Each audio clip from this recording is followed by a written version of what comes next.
Ladies and gentlemen, welcome back to another edition, another episode of your favorite basketball podcast. That is right, sitting courtside, episode 70, the big 7-0. Like always, my name is Dante. Of course, it's your boy Jerry D here, back in the flesh.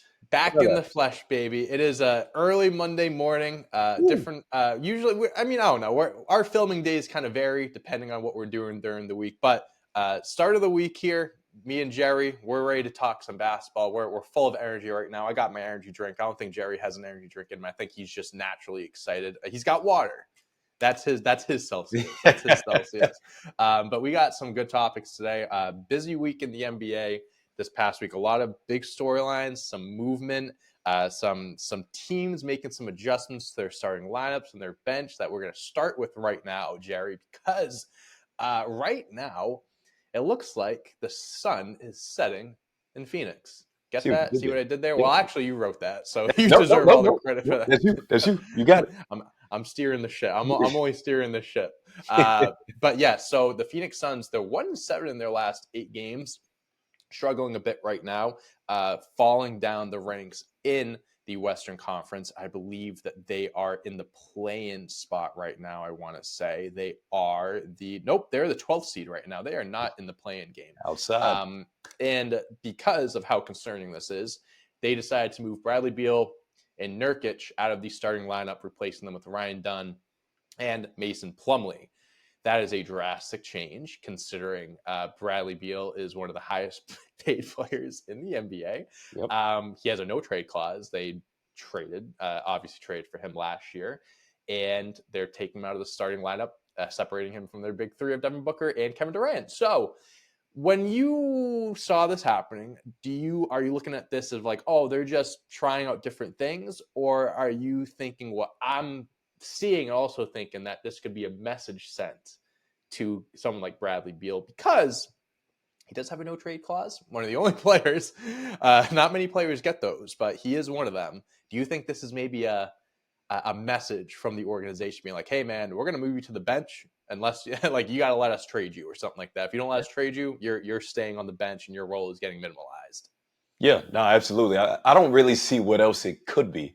I mean, I think there's no reason a player like that should be coming off the bench unless there's some backstage politics. Like, there's no reason. It's clear to me and you as we've agreed in the past that Bradley Beal is an odd man out in this big three. Absolutely. This was never a person I felt like they should have brought to Phoenix.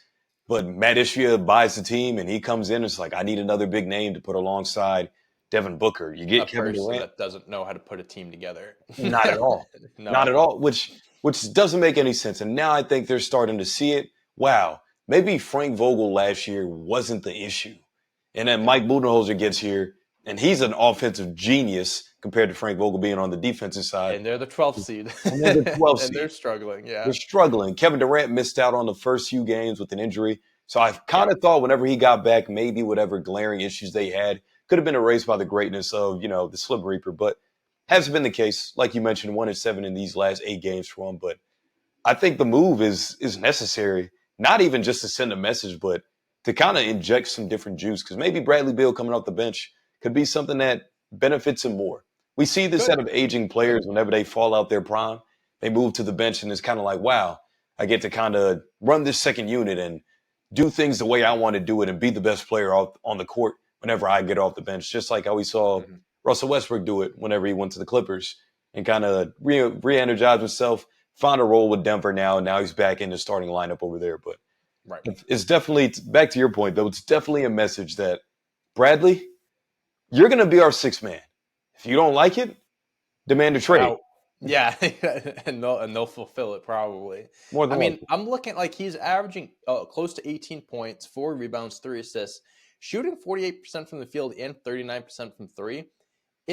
Obviously we know what he's capable of doing. He's a former 30-point per game scorer, but it's not like he's putting up terrible numbers. It's not like he's struggling from the field. It's not like anything like that. He's not. I'm not saying he's a defensive liability, but he's not the best defender in the world. But you trade for a position, a player that you don't need. you already have Devin Booker. And like Bradley Beal has shown signs of being able to, be the floor general, have the ball in his hands and stuff. But that's also Devin Booker. And that's how, as Devin Booker is maturing and as he's getting better every year, he's leading the team with 6.5 assists a game.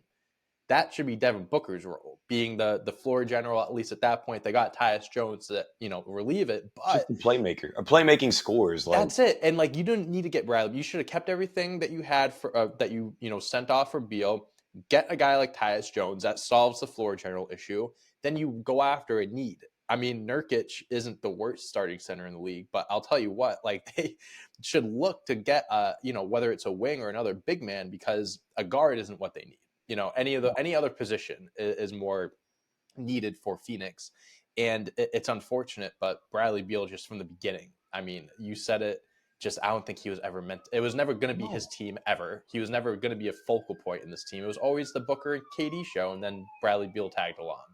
Yeah, no, that's the whole point. Like, I understand wanting, I talked about this last year too, just wanting to get microwavable success, to make it happen. This has been my slogan when it comes down to super teams as of late, especially when they're not homegrown like a Boston or like an OKC. What we're seeing, it's very much forced, and they're trying to re-inject this super team madness back into the NBA by getting Bradley Beal and put him alongside Book and KD, and we're probably going to win a championship.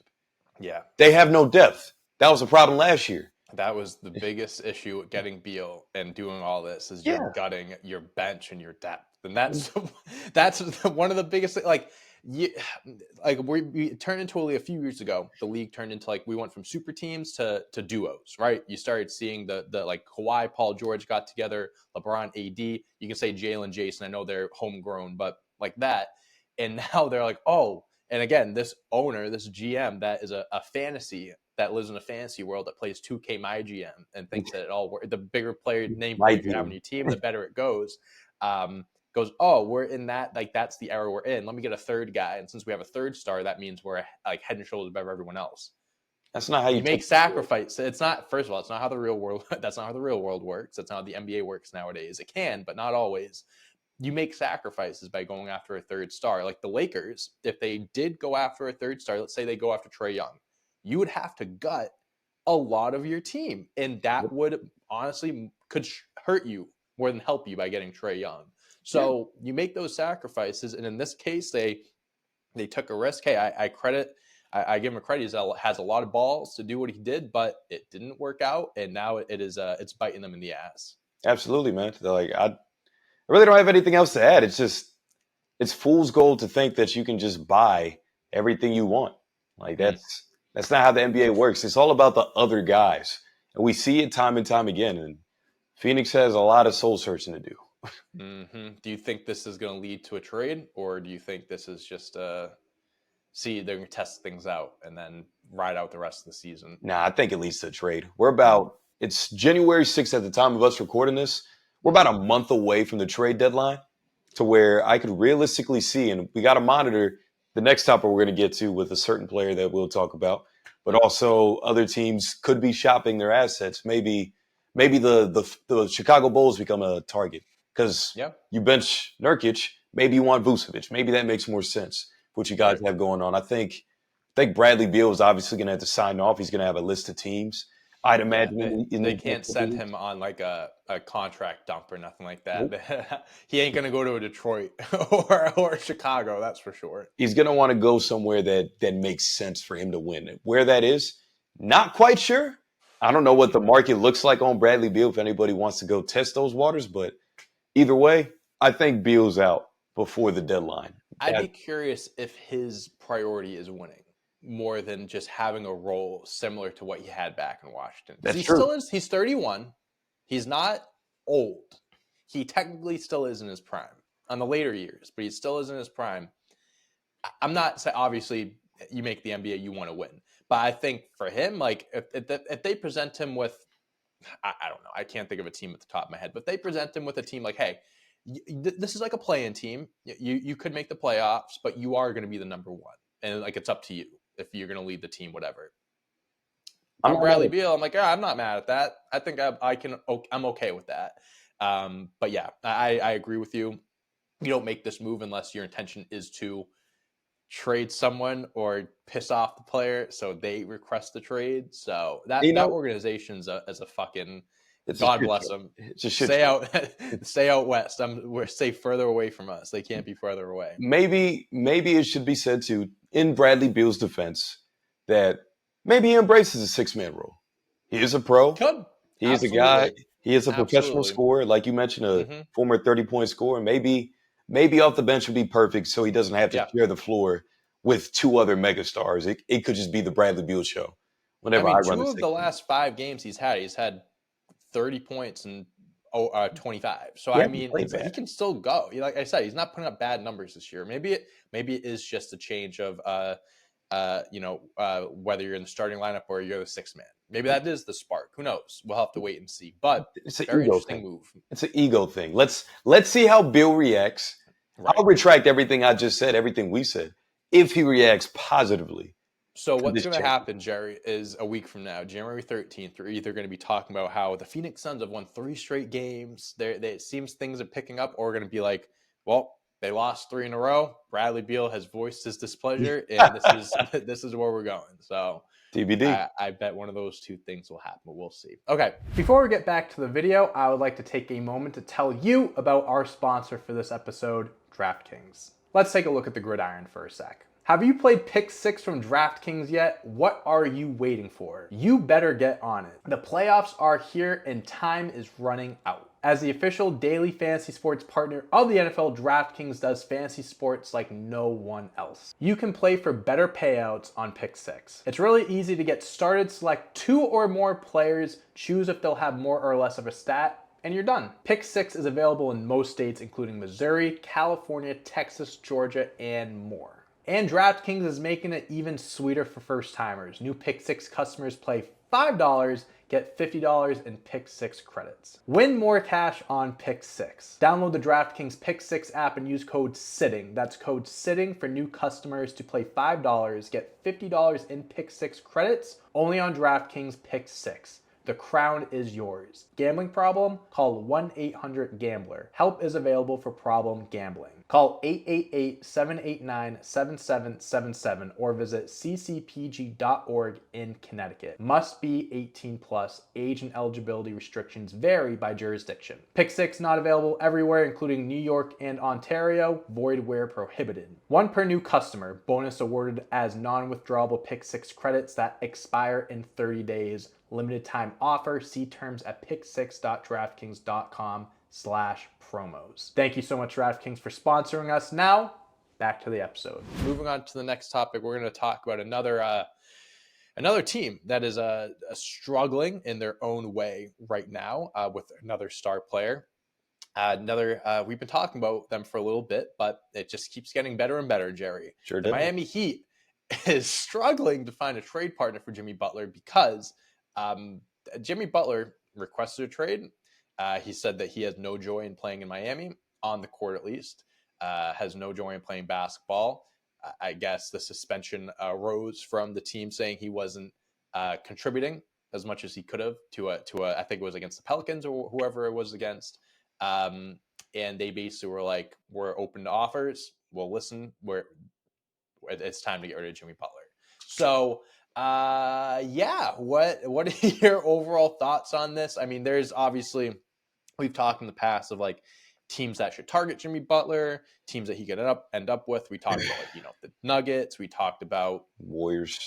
Warriors, of course, a few other teams, but kind of getting away from who should get Jimmy Butler. What should Miami be looking for in return for Jimmy Butler? Because obviously Pat Riley, we know how he is. There's no such thing as a rebuild in Miami. It's either retool, redesign, whatever the fuck you want to call it. Yeah. He's not trading Jimmy Butler for future picks. We'll put it that way. What do you think Miami is going to be looking for in return for Jimmy Butler? And do you think Miami, whatever that return is that's in your mind, do you think that they realistically can get that for Jimmy Butler? Because at this point, he does make a lot of money. And I've said in the past, when situations like this happen, things get worse, a player's value goes down a little bit. I'm not saying Jimmy Butler's value went from here to here, but I'm just saying teams see this and be like, they're desperate to trade him. So we're not going to show all of our cards. You know what I mean? Like we might have to show another one or two cards, but they're not going to throw everything in the basket at first. But who do you think they should go after?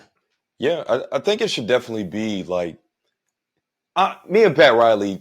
Obviously that's one of the legends. I think Mm-hmm. he's a little outdated in this sense that Why? What do you mean by that? Outdated? it's you can't hold. Yeah, I agree with you. He's very outdated. You can't hold on to.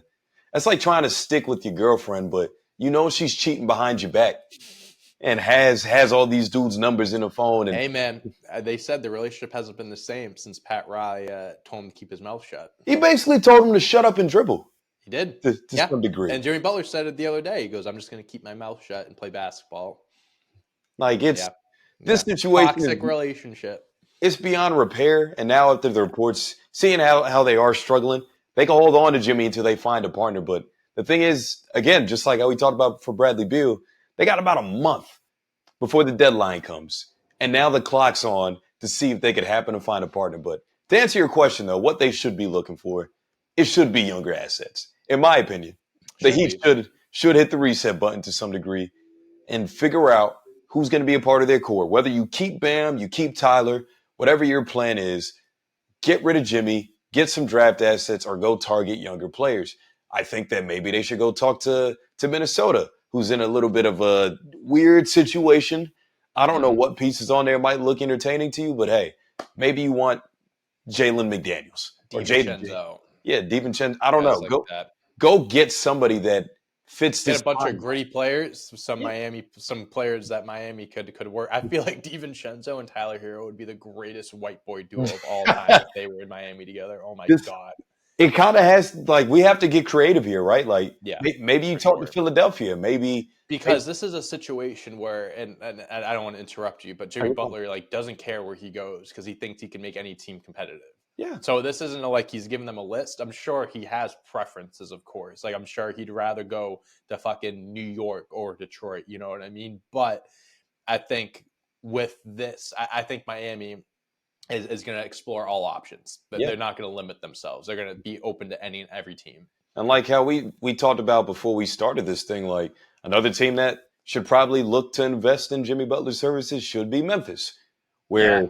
they could Desmond use. Bain, Marcus Smart, a pick or two, maybe throw in another young guy. You talked about gritty players. Marcus Smart and Desmond Bain is Oh, probably as gritty as we come. Jerry, before this, I threw that trade at you, right? There is nothing in this world that would hurt me more than seeing Marcus Smart in a Miami Heat jersey. There is nothing in the world. I would buy a jersey just to burn it. I would just to burn it. Hey, I would hate to see that, but something like that makes sense because Desmond Bain is young, but he was averaging 25 points at one. He almost made the All-Star game last year. yeah, Marcus Smart isn't. Hate to say it, since he left Boston, he hasn't been himself. He had some he's been injuries hurt. last He's year. been hurt. He's been hurt, but I think going to a team like Miami. Again, I hate to say it, but I think he would be great in Miami. And the whole plan should be after making this trade, after getting these gritty players, let's say the Heat fall down from the 4 seed to the playing range, and let's say they get into the postseason, a star player or a star free agent, whatever, could just look at the Miami Heat roster and say, you know what? I fit in nicely right here.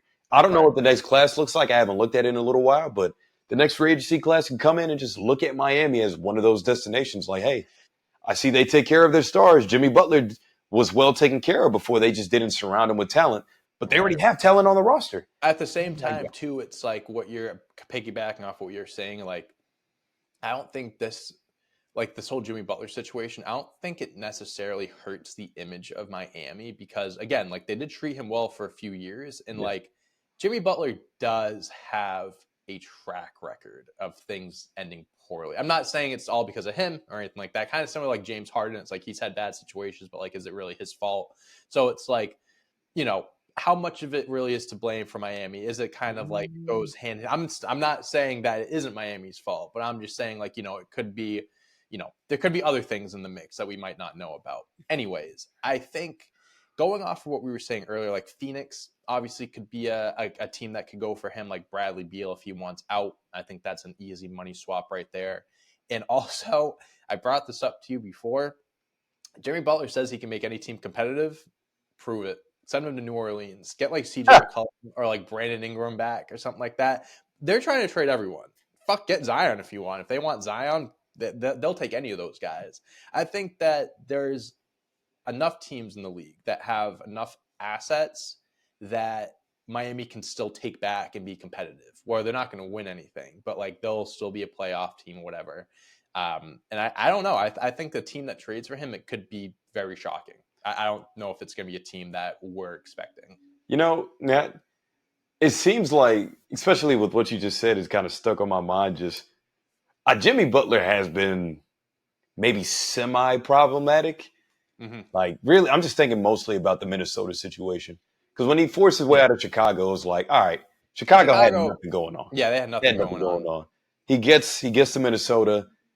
It wasn't really the best. Like, he took the third stringers and beat the starters, and that's funny. The whole y'all fucking hilarious. Need me thing. Like, I get it. That was a little bad. But when he gets to Philly just chose Tobias Harris over him. That wasn't his fault. That's where I say like that really was out of his control. I think Miami just has this bad track record though when it comes down to star players and how they're treated. Because remember with LeBron's situation, for all means, like I'm glad Pat Riley and the whole brass stayed pat because LeBron wanted Spoelstra out. Right. That was the thing. So like I'm glad they didn't do that. Spoelstra proved himself to be one of the best coaches in NBA history. But it's LeBron freaking James, and that's the best player in the league, hands down. Right. So you run him out of Miami. Dwayne Wade wants a contract extension because LeBron's left. They paid Chris Bosh. No disrespect to Chris Bosh, but he's not a Heat legend. He's not Dwayne a Heat. Wade. You got to take care of your people because you saw Kobe get the great treatment on the way out from LA. Like he's getting all the extensions. Chilling, and God rest his soul. Dwayne Wade got a one-way ticket to Chicago. It's like, yo, Pat Riley. And then Cleveland. And then back to Miami. He disrespected the greatest player in Heat history. And then you've seen it with even Shaq, further beyond, when they had a little spat, an argument after they won the title. 2 years later, Shaq's in Boston. It's like, dude, you don't take care of your all-star caliber players. And I think that goes back to like where Pat Riley, like he's stuck in his ways, a little bit of an old head, obviously. Yeah. He just doesn't he's doing things the same way that he's always done. And unfortunately, like that doesn't always translate. You have to change things up and he hasn't. Can I say something very disrespectful? Please, go ahead. The floor is yours. With all due respect, in the recent 25 years, the Heat have won 3 championships. Yes, they have. That's amazing. That's a hell of an accomplishment. People don't win those things easy. But I'm kind of seeing the Jerry Jones showing that at Pat Riley here. I really am. Like I think it's kind of sticking out. There's a lot of similarities. A lot of similarities. The old heads wanted to seize power and kind of having like their way. Like this is how it's gonna be, or else it's kind of like this gives senile. I'm not trying to at him, but no. I get where you're coming from. I think it is like he can't let go, and he won't let go until he is 6 feet under. I think Jerry Jones is gonna be the same way. I think he said the other day, like talking about like getting a GM or something. He goes, I bought the team. I'm running it type of thing. You don't have to run the team all the time. Pat Riley he needs a break. He's been going for his entire life. He just needs to relax. Just let someone else take over. Heat culture's there. Heat culture will always be there, but they need to adjust and wake up. It's 2025, not 2005, not 2000s. Like he needs to catch up here. But we'll see what happens. I get Pat's not the owner for of the Heat, but it's the similarities are there. It's 100% there. We'll see what happens with Jimmy Butler. Like I said, there's a lot of teams out there that I think could target someone like him. Different teams that are in contention, teams that are on the verge of contention. Like I think there's a lot of different options. And Miami ultimately, I think just to wrap it up, they will go after a guy that will keep them competitive. As much as they should look to rebuild Jerry, they're not going to because they never do. Okay. And whether that player or players they get does keep them competitive, we'll find out about that. But I do think that is their number one target in a return for Jimmy Butler. Okay, all right. Let's get into something I don't want to talk about. The OKC Thunder winners of 15 straight games, and Woo! that 15th game was against my Boston Celtics. I'll tell you what, Jerry. I'm going to tell you something. This might be a little controversial. It might be a hot take, okay? There might be a lot of people that come at me for this one. OKC Thunder are really good. They're pretty good. I don't know if anyone else has been saying that, but they're pretty good. 30-5. Again, 15 straight wins, franchise record. They have the number one defense in the league. They held Boston to 8 made field goals on 20% shooting in the second half of their game this past Sunday, holding them to 27 points, which for all of my statisticians at home is the fewest for Boston in a half since 2012. Let me count that out for you again. That's 2012. That's the year that we thought the world was going to end. So yeah, Jalen, Derek, Drew, and Pritchard didn't score in the second half. I think they shot 0 for 19 collectively. Another thing, I mean, enough of Boston. Tough loss for them. OKC got them this time, got the better of them. I hope we see them again in the finals because this was a fun game. It was. The Thunder are doing all this without Chet. Mm-hmm. Most of their games this season have been without Chet. They're 19-1 with Hartenstein, Isaiah Hartenstein. Since he's made his debut, they are 19-1 with him. That's crazy. And SGA, of course, we know who is leading this team, averaging 31.3 points per game, 5.6 rebounds, 6.1 assists, shooting 52% from the field. He has 20, 30-point games this season, Jerry, and I would be damned if he doesn't win the MVP this year. If everything stays the way it is, I know Jokic is doing his thing. He is doing 2K video game numbers, putting up crazy numbers. But Shai Gilgeous is averaging 35 and 6, over 50% from the field, on a team that only has 5 losses this year. That's really good. He may have gotten robbed last year or even the year before. This is the year that he needs to win the MVP. I don't know, I'm a Boston fan, bro, but I'm like giddy talking about this because I love the homegrown teams. I love the patience, and they got the right pieces. They kept them together and they built it up, and they're doing things the right way. I'm a huge fan of the Thunder. I really am rooting for them. I love everything about them. Well-coached team. Young dogs on their team. They have no quit in them. They have a lot of bite in that bark because they were down by 10 at half to Boston, and they made a few halftime adjustments. We talked before; those guys were held scoreless, and I think they won by 13. They won by 10 plus. So Thunder are looking good. Jerry, I'm going to let you take the floor here. You can kind of talk anything you want about the Thunder, but do you think the Thunder, 35 games in, do you think that they're finals bound? Do you think there's anyone in the West that could beat them in a 7-game series on the way to the NBA Finals? I'm going to go ahead and lock it in early, man. Like, I need to go ahead and set up my little parlay on FanDuel, DraftKings. I'm going to have to put in a bet for OKC making the finals. I think they're getting there. Like, at this point, I'm pretty close to locking it as well. Plus, just, looking at the top of the West here, things don't look like it's concrete, except for that 1 seed. Like, Houston being up in this mix and Memphis being in the mix. Dope. You kind of sustainable. Yeah, it's exciting to see different teams be here because Denver's been ruling at the top for years now. I thought Minnesota was going to take this different leap after they won 56 games last year, right? Oh, they took a different leap. They did. They did. They leaped backwards a few times. To the bottom of the West. Hey, man, maybe trading Karl-Anthony Towns wanting to move. Conversation for another day.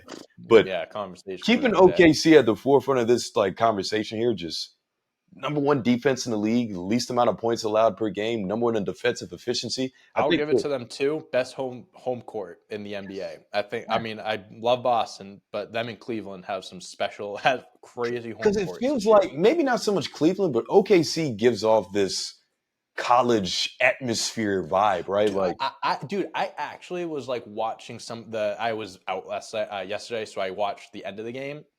And I'm they cut to the crowd, and I saw an older couple in the crowd or whatever. And I'm thinking this is the atmosphere is like you say college, but also family. It seems like a very family friendly. I don't know how to describe it, but the fans are amazing. You have all different types of fans, which is great. I think that's awesome. There's everything going on right for OKC this year, and you know what? Shout out to Dante T for making his MVP pick in the summertime when he said it was going to be SGA. And I semi-agree with them. You know, I went the other way, but my guy Ja's having some problems staying healthy this year, but has his guys up there. But I think SGA is running away with this thing, man. I think it's kind of a lot, but OKC does everything the right way, man. I think in terms of team-oriented basketball, despite Shea having 20, 30-point games and counting, leading the league in scoring right now, I think him and MJ are the only two players to have 3 straight seasons of 30 points and what is it, over 50% shooting for a guard, which is like,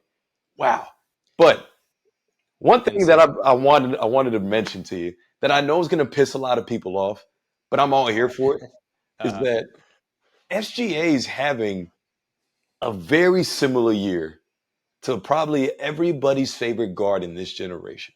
His MVP season in 2016 to that of Steph Curry. Like it's very comparable, but arguably better from a standpoint of impact on both sides of the ball, of course. Even though both sides, absolutely. people are going to make the argument, oh, well, Steph led the league in steals, because I'm looking at the stats right now. Like, he led the league in steals in 2016. Congrats with 2 of them. SGA currently has 2 steals as well. But looking at the stats side by side here, it's just there's not much of a drop off outside of Steph's 3-point shooting. But and obviously, Shea is a strong 3-point shooter. That's not his game. But the thing that's more impressive about SGA's this year to me is the fact he's not a high volume 3-point shooter. Like how Steph pretty much turned everybody in this generation to 3 high volume 3-point shooters. Trae Young or Luka Doncic, Jason Tatum. Like, you know, these guys take a lot of threes per game, whereas probably over 8 a game for all 3 of those guys that I just mentioned. But SGA's is this classic blend of like what you would expect to see out of the early 2000s. Where they call like we're talking about ratings going down and we're talking about all these guys shooting threes and like we're not shooting enough mid-ranges and all this stuff. Shea is the perfect example of like that's what you want, like that's what he is. Like that's the type of player is. And I think it credits him. I think it says more about him. Absolutely. That he's averaging his numbers, the numbers he is, by not being a big high volume 3-point shooter. Yeah. He is shooting a career high this year, 6 threes a game. But even 6 is like in today's NBA, that's for nothing. A star player, that's not a lot. For a star player, he could easily be shooting 10 a game. Like that's the type of volume that you could look from him. And that's for him to average 31 a game on that is nuts. And this is exactly why I think that this MVP season, if he wins it, it's more impressive to me than what Steph did in 2016. I'm not trying to take anything away. I'm not disagreeing with you. I'm gonna try to help you here. Where it's like, I think just the way the NBA is going, we're gonna see so many seasons like guys that didn't even win the MVP last year. There was probably 4 or 5 guys you could have made an argument for. Absolutely. The guy that third, you could say had a better MVP season than someone that won it 15 years ago. And that's just the nature of the league changing, and, you know, all that stuff, right? But it's like we're going to start seeing that now where it's like, you know, these impact players like Shea and like comparing it to year before, it's like, yeah, like his numbers look better. And like people might take that the wrong way. Like, oh, you're disrespecting Steph Curry. It's not. Both players are special. They're both doing incredible things on their team at this point in time. Yeah. But it's good. I mean, listen, Shea's earned the respect to be held in that light, to be in those conversations, to be mentioned amongst guys like Steph Curry right now, because he is doing everything for his team. With Chet being gone, he's the 3rd highest scorer at 16 points a game. And the fact that they won 15 straight without him, Shea's being able to carry the way here. Obviously, they have guys that step up. Hartenstein, and mentioned Lou Dort, and not Andrew Wiggins, Aaron Wiggins, Isaiah Joe, Wallet. I mean, they got Alex Caruso. Didn't even mention him. They have so many pieces that step up.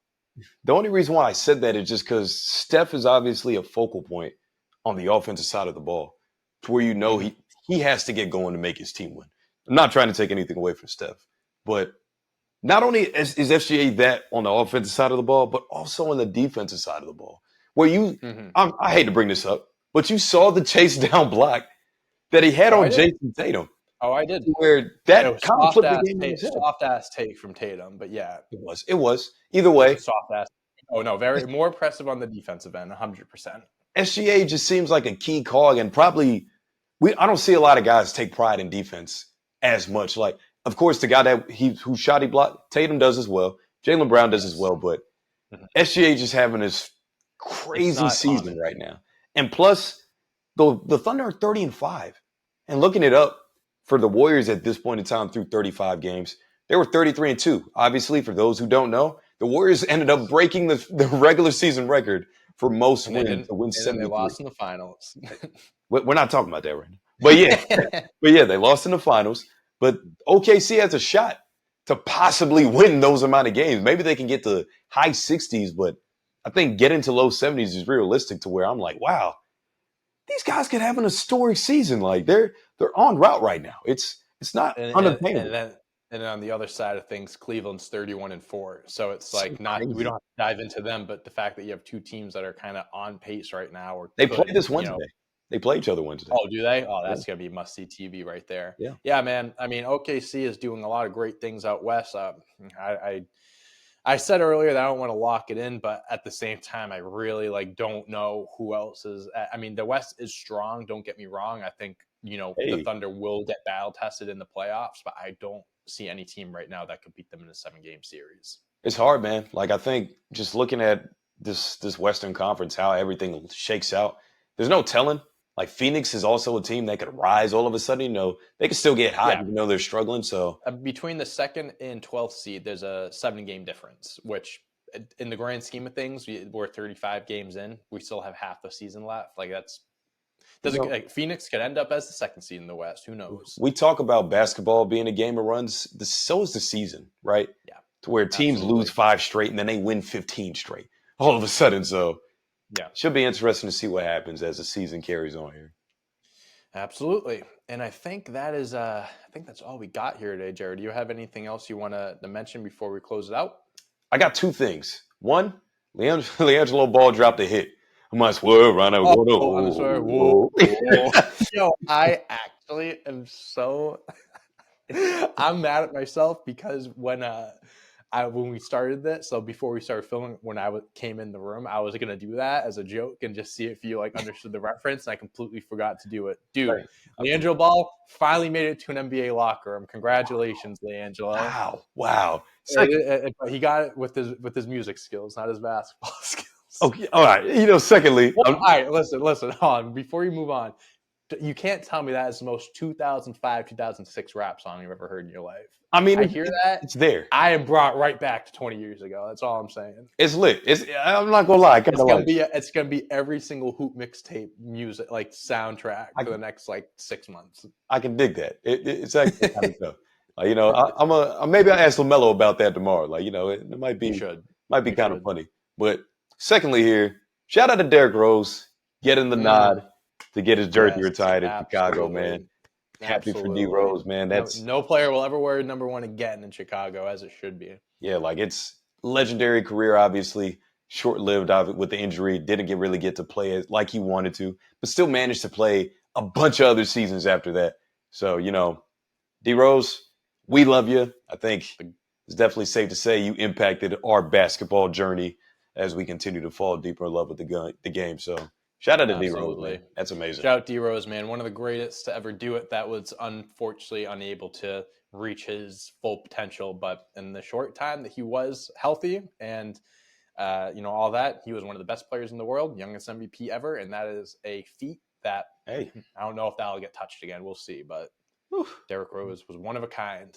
yeah, nah, absolutely, man. I think it just goes to show, though, like, I don't think anybody in NBA history has a story like that. To where I was gonna say he's very inspirational. He's very like a role model to the youth and stuff like that. just imagine growing up in the city and then you're eventually drafted by them. Like that doesn't Crazy. happen. It seems No, like it's a story. and Chicago didn't they I think they had a 1% chance to get the number one pick in that draft or something. Like they were supposed to get the 9th pick, I think. So for them to get lucky, or they bent the envelope a little bit, whatever they had to do. But no, it's a great story. Shout Derrick Rose. Next stop, I mean, it's a debate, but Hall of Fame, we'll see. We'll see, but who knows? I think if he did get in, I'd understand. I think that the Basketball Hall of Fame is the easiest Hall of Fame to get into. I'll just leave it at that.